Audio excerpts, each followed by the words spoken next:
देखिए, सबसे पहले जो है बेल्ट्रॉन के ऑफिशियल पोर्टल पे आना है, तो यहाँ पे देखेंगे लेटर एंड सर्कुलर का जो एक बटन मिलेगा, इस पे क्लिक करेंगे तो जो भी प्रोग्रामर के पदों पे भर्ती पहले जो है कराए जाने को लेकर रजिस्ट्रेशन करवाया गया है ना, फिर यहाँ पे उसको री रजिस्ट्रेशन करवाया जा रहा है। अब इसमें जिन अभ्यर्थियों ने फॉर्म को भरा हुआ है उनका फॉर्म फिलअप होगा कि नहीं होगा उसकी भी जानकारी हमने दिया हुआ है। तो इस पर आप क्लिक करेंगे तो देखेंगे इनका जो नोटिफिकेशन है ना उसको यहाँ पे जारी कर दिया गया है। यहाँ पे देखेंगे 25/3/2025 को जो है नोटिफिकेशन यहाँ पे जारी किया गया है, जिसमें बताया गया है कि जो भी बिहार के अलग अलग सरकार के जो विभाग होता है, कार्यालय होता है, निकाय होता है, उसमें जो है मैन पावर एजेंसी के माध्यम से, यानी कि बेल्ट्रॉन जो है मैन पावर एजेंसी है जिसके माध्यम से कंप्यूटर तकनीकी कर्मियों यानी कि जो प्रोग्राम सहित की सेवा सबींदा के आधार पर उपलब्ध कराई जाती है। ठीक है, ये बेल्ट्रॉन के माध्यम से जो भी कार्यालय होता है ना वहाँ पे इनकी पोस्टिंग की जाती है। तो जो भी इच्छुक अभ्यर्थी है ना अपना जो रजिस्ट्रेशन है ना वो प्रोग्रामर के लिए कर सकते हैं। ठीक है, करने के बाद क्या होगा कि इनका जो है सीबीटी एक परीक्षा होता है, परीक्षा में सफल अभ्यर्थियों का जो है एक पैनल तैयार किया जाता है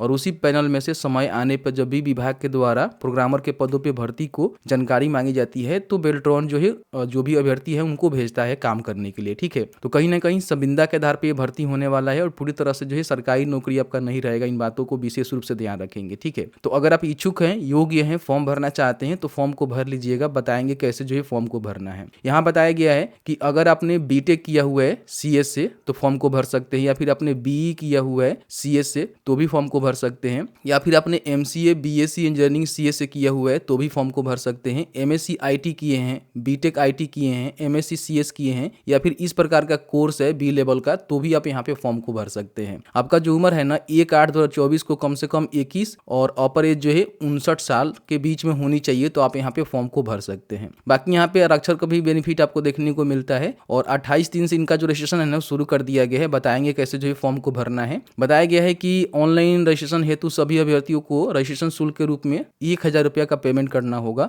अगर कोई बिहार के महिला, एससी एसटी, ठीक है, या फिर कोई दिव्यांग है तो उसको जो है देख सकते हैं कि 250 रुपया का ही पेमेंट करना है और अपना जो रजिस्ट्रेशन है वो कर सकते हैं। अब इसमें जो है सीबीटी एग्जाम होते हैं जो कि मल्टी चॉइस क्वेश्चन आपका रहता है। 100 जो है क्वेश्चन रहता है जिसके लिए 1 अंक आपको मिलता है, मतलब कि एक क्वेश्चन के लिए 1 अंक मिलता है। और ये देखेंगे तो इसमें किसी प्रकार की कोई भी निगेटिव मार्क नहीं रहता है और इग्नू के एमसीए के सिलेबस के आधार पे आपका जो है ये सारे चीज कराए जाते हैं। ठीक है, तो इसको जरूर चेकआउट कर लीजिएगा। इसमें किस तरह से आपका मेरिट बनती है, किस तरह से पैनल तैयार होता है उसकी जानकारी पूरी दी गई है, तो आप चाहें तो यहाँ से पढ़ सकते हैं। ठीक है, अब यहाँ पे जो ऑनलाइन आवेदन करने का अंतिम तिथि रहेगा बताया गया है कि 25/4/2025 तक रहेगा, लेकिन ध्यान रखेंगे पूर्व में भी इसके लिए जो है रजिस्ट्रेशन करवाए गए हैं, बहुत सारे अभ्यर्थियों के द्वारा जो है फॉर्म फिलअप किया गया है। तो बताया गया है कि अगर आपने 4/11/2024 द्वारा जारी प्रोग्रामर रजिस्ट्रेशन नोटिस के विरुद्ध सफल ऑनलाइन रजिस्ट्रेशन कराए गए आवेदकों को पुनः ऑनलाइन आवेदन करने की समर्पित करने की जरूरत नहीं है, यानी कि आपने पूर्व में इन पदों पे जो है रजिस्ट्रेशन कर लिया हुआ है तो आपको जो है दोबारा यहाँ पे फॉर्म नहीं भरना है। ध्यान रखिएगा 2024 में जो इसका भर्ती आया था, अभी जो ये प्रक्रिया अधीन में है, ये भर्ती कंप्लीट नहीं हुई है, फिर दोबारा यहाँ पे रजिस्ट्रेशन खोले गए हैं। तो जो अभ्यर्थी फॉर्म को नहीं भर पाए थे उनके लिए मौका है, वो फॉर्म को भर सकते हैं। फॉर्म भरने के लिए देखेंगे तो इनके द्वारा जो है यहीं पे लिंक यहाँ पे दे दिया गया है। यहाँ पे आएंगे, देखिए रजिस्ट्रेशन का लिंक यहाँ पे दिया गया, इस पे क्लिक करेंगे, या फिर आप करेंगे shikshabindu.com पे भी आकर यहाँ पे लेटेस्ट जॉब में आपको मिल जाएगा पोस्ट। यहाँ से भी सभी जानकारी को पढ़ेंगे और रजिस्ट्रेशन के बटन पर क्लिक करेंगे तो इस तरह से आपके सामने लिंक मिलेगा। अब यहाँ से आपको जो है फॉर्म को भरना है। कैसे फॉर्म को भरना है पूरी जानकारी हमने इस वीडियो में कवर किया हुआ है। ठीक है, सबसे पहले जो कैंडिडेट है ना उनका फर्स्ट नेम, यहाँ पे मिडिल नेम और यहाँ पे लास्ट नेम लिखना है। ठीक है, अगर आपने कभी नाम चेंज किया हुआ है तो यहाँ पे यस करेंगे, नहीं तो नो करेंगे। मैट्रिक के सर्टिफिकेट के अनुसार जो भी डेट ऑफ बर्थ है कैलेंडर के माध्यम से चूज कर लेंगे, कितने साल के हो रहे हैं यहाँ पे बता दिया जाएगा।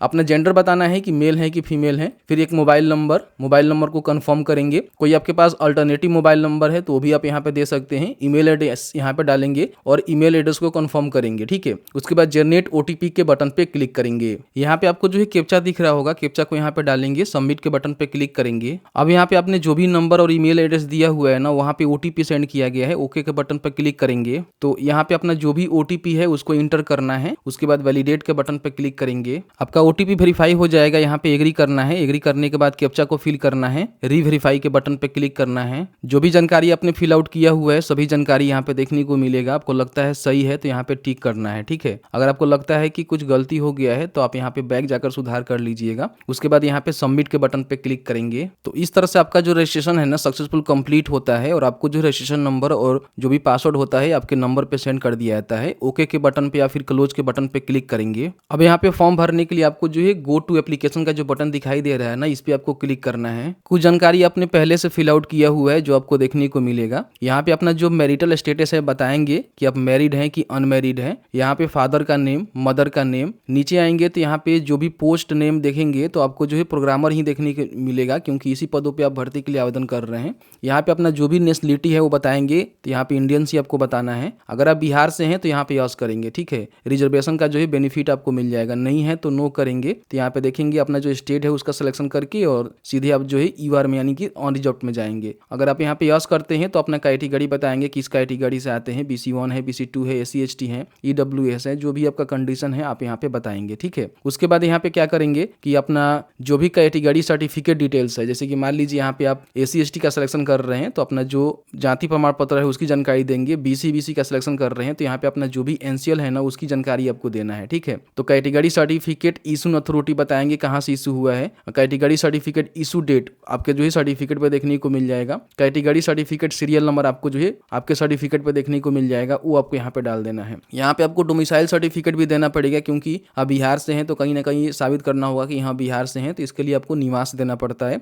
तो निवास आपने कहाँ से इशू करवाया हुआ है, इशू डेट क्या है और उसका सर्टिफिकेट सीरियल नंबर क्या है वो यहाँ पे आपको डाल देनी है। यहाँ पे आइडेंटिफिकेशन डिटेल्स में आपको जो है पहचान चिन्ह डालनी होगी। आपके शरीर पे कहीं भी कट का, तिल का या फिर किसी भी प्रकार का कोई भी निशान हो सकता है जिसकी जानकारी आप यहाँ पे मेंशन करेंगे। अगर आपके पास पैन कार्ड है तो आप यहाँ पे यस करेंगे, उसकी जानकारी देंगे, नहीं है तो नो करेंगे। अगर आपके पास ड्राइविंग लाइसेंस है तो यस करेंगे, जानकारी देंगे, नहीं है तो नो करेंगे। अगर आपके पास वोटर ID कार्ड है तो यहाँ पे यस, नहीं तो नो करेंगे, ठीक है। आपके पास पासपोर्ट है तो यस, नहीं तो नो करेंगे। इसमें से कोई एक डॉक्यूमेंट आपको देना पड़ेगा, ध्यान रखिएगा, ठीक है, क्योंकि ये मैंडेटरी है। तो जैसे कि मान लीजिए यहाँ पे हम क्या करते हैं कि वोटर ID कार्ड नंबर कहीं सिलेक्शन करके वोटर ID कार्ड नंबर और वोटर ID कार्ड पे क्या नाम है वो लिख देते हैं, ठीक है। उसके बाद यहाँ पे आपको टिक करना है और सेव एंड नेक्स्ट के बटन पे क्लिक करना है। अगर आप विकलांग है 40% से एबव तो आप यहाँ पे यस करके उसकी जानकारी बता सकते हैं किस तरह के विकलांग है, नहीं है तो यहाँ पे सीधे नो करेंगे और सेव एंड नेक्स्ट के बटन पे क्लिक करेंगे। यहाँ पे अपना जो एड्रेस है ना उसको फिल आउट करना है। सबसे पहले परमानेंट एड्रेस लाइन 1 लाइन 2 में डालेंगे, स्टेट, डिस्ट्रिक्ट और यहाँ पे पिन कोड डालेंगे। अगर आपका कोरेस्पोंडेंस एड्रेस और परमानेंट एड्रेस दोनों सेम है तो आप यहाँ पे टिक कर सकते हैं। अलग अलग है तो आपको अलग अलग यहाँ पे भरना है। जैसे कि मान लीजिए एड्रेस लाइन 1 लाइन 2, यहाँ पे कंट्री, स्टेट, डिस्ट्रिक्ट और पिन कोड, ठीक है। तो जानकारी डालने के बाद जो है सेव एंड नेक्स्ट के बटन पे आपको क्लिक कर देना है। यहाँ पे क्वालिफिकेशन का डिटेल्स आपको फिल आउट करना है। सबसे पहले मैट्रिक का जो है डिटेल्स आप यहाँ पे डालेंगे कि मैट्रिक आपने कौन से बोर्ड से पास किया हुआ है, स्कूल या फिर इंस्टीट्यूट का नेम क्या है। परसेंटेज में बताएंगे कि आपका जो है क्या मार्क्स में दिया गया है, परसेंटेज है, CGPA है, ग्रेड्स ऑफ मार्क्स है, जो भी है उसका सिलेक्शन करके आपने कितना अंक मैट्रिक में प्राप्त किया हुआ है, मैक्सिमम आपका अंक कितना था, परसेंटेज यहाँ पे आपका बता दिया जाएगा। सर्टिफिकेट नंबर मार्कशीट का ही डालना है। ईयर ऑफ पासिंग बताना है कि आपने जो है मैट्रिक कब पास किया हुआ है और डिवीजन यहाँ बताना है कौन से डिवीजन से आपने पास किया हुआ है। उसके बाद यहाँ पे इंटरमीडिएट का डिटेल्स सेम उसी तरह से डालेंगे, बोर्ड बताएंगे, स्कूल का नेम बताएंगे, यहाँ पे अपना बताएंगे परसेंटेज है क्या है। उसके बाद अपना पूरा अंक डालेंगे जितना आपको मिला हुआ है और कितना अंक आपका पूरा था तो वो डालेंगे यहाँ पे। यहाँ पे सर्टिफिकेट नंबर कब आपने पास किया हुआ है इसकी जानकारी आप यहाँ से बताएंगे और डिवीजन यहाँ से बताएंगे, ठीक है। उसके बाद यहाँ पे आपने जो भी ग्रेजुएशन या फिर पोस्ट ग्रेजुएशन किया हुआ है, जैसे कि यहाँ पे देखेंगे इसमें से किसी एक का होनी चाहिए, जैसे कि BTech CS हो सकता है, BA CS BE CS हो सकता है, MCA हो सकता है, BSc इंजीनियरिंग CS हो सकता है। तो इसमें से जो भी आपने कोर्स कंप्लीट किया हुआ है उसकी जानकारी आप यहाँ पे सेलेक्ट करेंगे और उसका ही जानकारी यहाँ पे भरना है कि आपने जो है कौन से इंस्टीट्यूट से यहाँ पे पास किया हुआ है बताएंगे। फिर यहाँ पे सब्जेक्ट बताएंगे कि ऑल सब्जेक्ट है या फिर अदर कोई सब्जेक्ट है। फिर यहाँ पे certificate number, month and year of passing आप बताएंगे, डिवीजन बताएंगे कि आपका डिवीजन क्या है। यहाँ पे बताएंगे कि आपका जो है मार्किंग सिस्टम क्या है, ग्रेड ऑफ मार्क्स है, परसेंटेज है, CGPA है, जो भी होगा वो बताएंगे, कितना अंक आपको मिला हुआ है। मार्कशीट में देखेंगे तो पता चल जाएगा मैक्सिमम आपका अंक कितना था, परसेंटेज यहाँ पे ऑटोमेटिकली ले लिया जाएगा। यानी अदर क्वालिफिकेशन भी आपके पास है तो बता सकते हैं। जैसे कि मान लीजिए कि अदर यहाँ पे देखेंगे तो अदर में अपना जो भी अदर क्वालिफिकेशन की डिग्री की जानकारी है वो डाल सकते हैं। हालांकि डालना मैंडेटरी नहीं है, इसको छोड़ सकते हैं। अगर आपके पास किसी प्रकार की अनुभव है तो दे सकते हैं। क्या होता है कि आपको जो है इसमें प्रीफरेंस मिल सकता है, अगर है तो दे सकते हैं, नहीं है तो यहाँ पे छोड़ दीजिएगा। अनुभव यहाँ पे आप ऐड कर सकते हैं, ऐड न्यू रो के बटन पर क्लिक करके, ठीक है तो दे दीजिएगा, नहीं है तो कोई दिक्कत नहीं है, सेव एंड नेक्स्ट के बटन पे क्लिक करेंगे।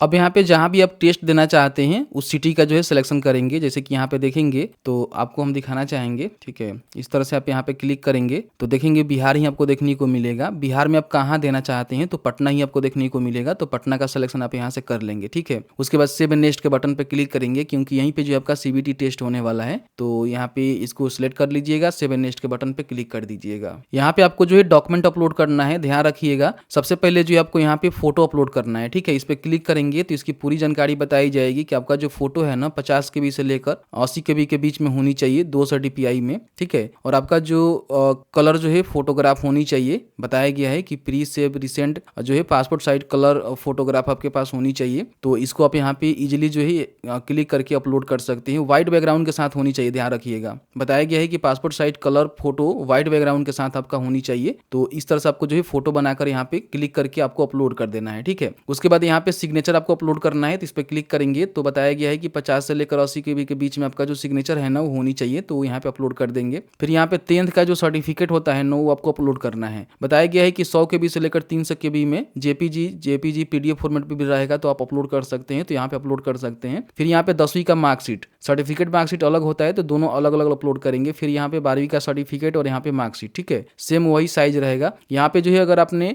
ग्रेजुएशन या फिर पोस्ट ग्रेजुएशन सर्टिफिकेट में जो भी अपने जानकारी दिया हुआ है, जैसे कि मान लीजिए बीटेक आपने CS का दिया हुआ है, जो भी दिया हुआ है उसी सर्टिफिकेट को आप यहाँ पे अपलोड करेंगे। और यहाँ पे ग्रेजुएशन का भी जैसे मतलब कि उसका सर्टिफिकेट और मार्कशीट दोनों आपको अपलोड करना है। फिर यहाँ पे स्टेट आपको डोमिसाइल सर्टिफिकेट यानी कि निवास आपको अपलोड करना है। बाकी अदर आपने कोई हायर क्वालिफिकेशन की डिग्री की जानकारी दिया हुआ है तो उसको अपलोड कर सकते हैं, हालांकि मैंडेटरी नहीं है, इसको छोड़ भी सकते हैं। अगर आपने दिया होगा तो अपलोड करिएगा, नहीं तो छोड़ सकते हैं। यहाँ पे कास्ट सर्टिफिकेट में जो भी आपका मान लीजिए SC ST है तो अपना कास्ट दे दीजिएगा। अगर आप BC BC हैं तो अपना कास्ट या फिर NCL भी यहाँ पे अपलोड कर सकते हैं। उसके बाद यहाँ पे अदर कोई रिलेवेंट डॉक्यूमेंट है तो भी आप यहाँ पे अपलोड करेंगे। और उसके बाद यहाँ पे पेमेंट आपको करना होगा जो कि 1000 रुपये का पेमेंट होगा, ठीक है। तो आप इसको ऑनलाइन कर सकते हैं, यहाँ पे ऑनलाइन पे टिक करेंगे। फिर यहाँ पे आपको सभी टिक करना होगा यहाँ पे, ठीक है, और एग्री करना होगा। फिर यहाँ पे कैप्चा को फिल करेंगे और प्रीव्यू करेंगे सबसे पहले। उसके बाद जो है सबमिट के बटन पे क्लिक करके अपना जो पेमेंट है ना उसको कंप्लीट करेंगे। पेमेंट कंप्लीट होने के बाद समझिए कि आपका जो एप्लीकेशन फॉर्म है ना वो फिल आउट हो जाएगा, जिसको प्रिंट करके अपने पास जो है सुरक्षित रख लीजिएगा। तो इस तरह से जो है फॉर्म आपको भरना है। कहीं भी किसी प्रकार की कोई आपको लग रहा है कि